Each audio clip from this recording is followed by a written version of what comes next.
지난번에 2022년 지방선거 때 유정복 시장 지원하러 왔던 기억이 있던 곳에 그대로 섰네요. 예, 지난 3년 동안 많은 일이 있었던 것 같습니다.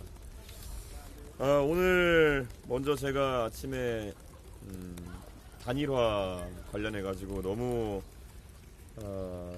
국민의힘 측의 언플이 심하고 그 언플을 통해 가지고 또 많은 문의가 오고 그래서 실질적인 선거 준비가 지장받고 있다는 생각에 제가 핸드폰에 이제 통화는 다 차단을 이제 해놓은 상태고요.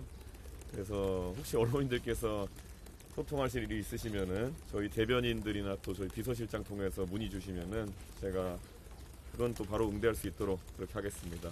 다만 뭐 단일화 관련 질문 이제 안 해주셔도 될 것 같아요. 예, 그거는 의미가 없다 이렇게 말씀드리고요. 방금 전에 또 상당히 공신력 있는 여론조사 기관인 이 기관들의 연합체인 NBS 조사에서 이건 가상번호 면접 조사니까 상당히 정확한 조사일 텐데 10%대의 지지율이 나오기 시작했습니다. 결국 지난 토론 이후로 한 주 동안에 한 3% 정도의 순상승이 있었다 볼 수 있을 텐데요. 저는 이 속도가 가속화될 것이다 이런 생각을 하고 있습니다.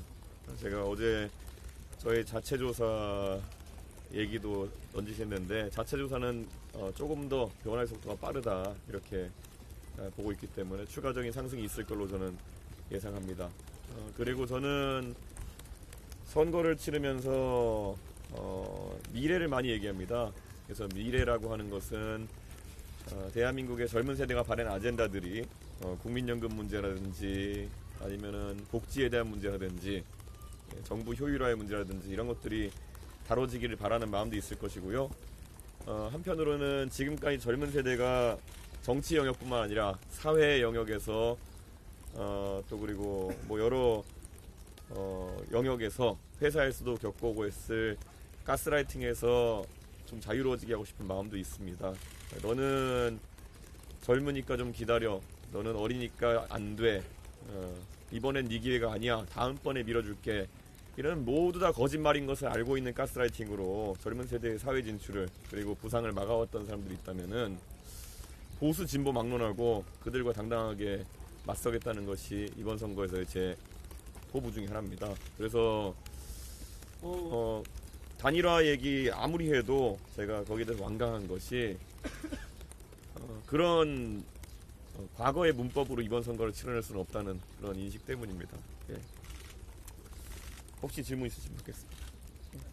오늘 이번 주 금요일에 TV 토론도 있고 단일화도 안 하시겠다고 말씀하셨는데 이번 주에 좀 예상하시는 목표치 아니면 좀 달성하시고 싶은 목표치가 있으신가요? 지난 TV 토론이 이제 일요일에 있었고 그래서 아마 주말이라서 시청률이 조금은 뭐 드라마 등의 경쟁과 이런 것 때문에 좀 높지 않았던 걸로 파악됩니다. 그래서 이번 TV 토론은 더 많은 국민들이 시청할 수 있으면 좋겠고 지난 TV 토론은 보신 분은 다 알겠지만은 이재명 후보 측에서 침대 축구를 구사해서 웬만한 내용엔 답을 하지 않고 전부 다 뭐 극단적이라느니 뭐 단순화하지 말라느니 이런 얘기로 튕겨내려고 하다가 제가 침대에 누워있는 사람을 억지로 끌어올려가지고 이렇게 혼낸 케이스거든요. 그렇기 때문에 이번엔 그런데 이재명 후보도 뭐 제가 알기로는 자존심이 센 사람이기 때문에 다시 본인이 그런 침대에 누워있는 자세로 토론을 시작하진 않을 겁니다.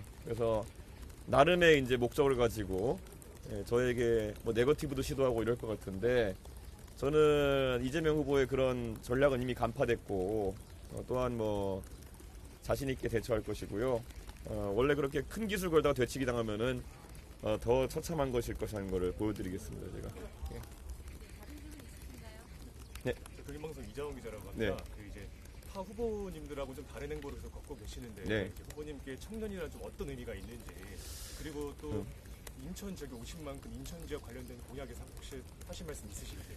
제가 젊은 세대를 위한 공약을 특별히 많이 낸 것도 아닙니다. 다만 제가 미래를 봤을 때 대한민국의 지속 가능한 미래를 계속 그려왔는데 그것에 대해서 아무래도 더 오랜 기간 대한민국을 책임져야 할 젊은 세대가 더 많은 관심을 가지는 것이 아닌가 그런 생각을 하고 있습니다.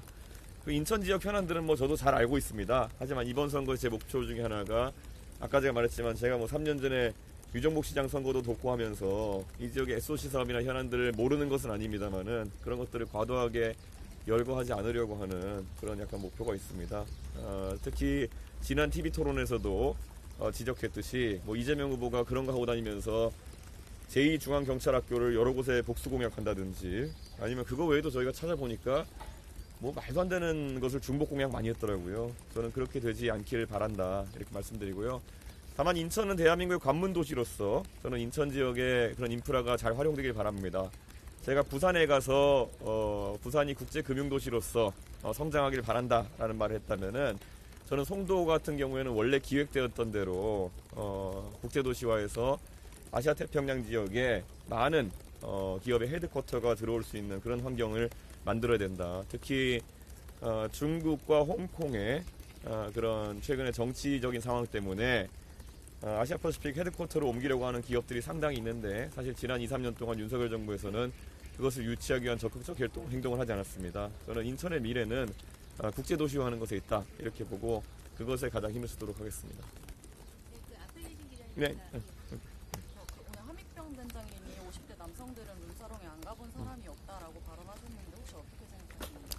뭐 함익병 원장이야 정치를 하시는 분이라기보다는 실제로 뭐 병원을 크게 경영하시고 이랬던 분이기 때문에 그런 차원에서 뭐 본인과 주변인들의 경험을 말씀하신 것이 아닐까 그런 생각을 합니다. 그리고 아마 함익병 원장도 그런 말씀하실 때는 뭐 그게 자발적으로 그런 곳에 간다기보다는 비즈니스적인 관계 속에서 상대 때문에 그렇게 가는 경우도 있다 정도로 북한에서 말씀하신 걸로 알고 있습니다.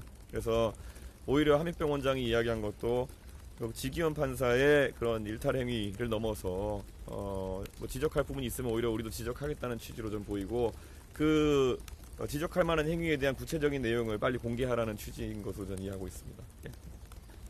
그 양양자 선대위원장이 당권 거래 누군지 안 밝히면 가사크기라고 하겠다고 했는데 밝힐 의향 있으신지 이 발언 어떻게 보시는지?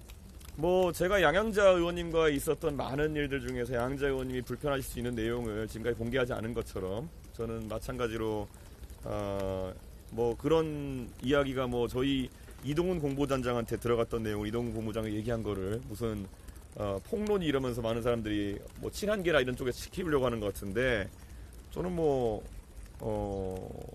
선거 기간 중에 그게 뭐 물리적으로 가능한 일이 아닌데 너에게 당권을 주겠다 이렇게 하는 사람도 없었을 뿐더러 뭐 제가 알기로는 와서 제발 당에서 역할을 해달라 그러면 우리가 돕겠다 정도의 취지인 것으로 알고 있는데 아마 그 소위 말하는 친한동훈계 인사 중에 일부는 이거를 지금 대선 과정 중에 자당 내에서의 친윤과의 당권 투쟁에 사용하려고 하는 의도가 있는 것으로 보입니다. 그렇기 때문에 저는 국민의힘이 다시 한번 구제불능이다. 대선 과정인데도 그 안에서는 당권 투쟁을 노리는 세력들이 있구나라는 것을 그냥 제가 확인했고, 저는 뭐 그분들의 뭐 소위 말하는 내부 갈등에 우리 개혁신당이 끼어들 이유는 없다. 뭐 이동훈 군보단장이 그들끼리 당권 싸움하라고 그런 얘기를 했겠습니까? 우리가 단일화라든지 이런 정치공학에 전혀 의지가 없다는 것을 드러내기 위해서 그런 제안 유사한 것도 있었지만은 전혀 우리는 관심이 없다라는 표현을 한 것인데 그것을 그냥 자기들 당권 싸움에 이용해서 친윤 공격한 데 쓰는 전직 당대표도 제 생각에는 이 상황에서 그 당의 당원들에게 좋은 평가를 받기는 어려울 것 같습니다. 네.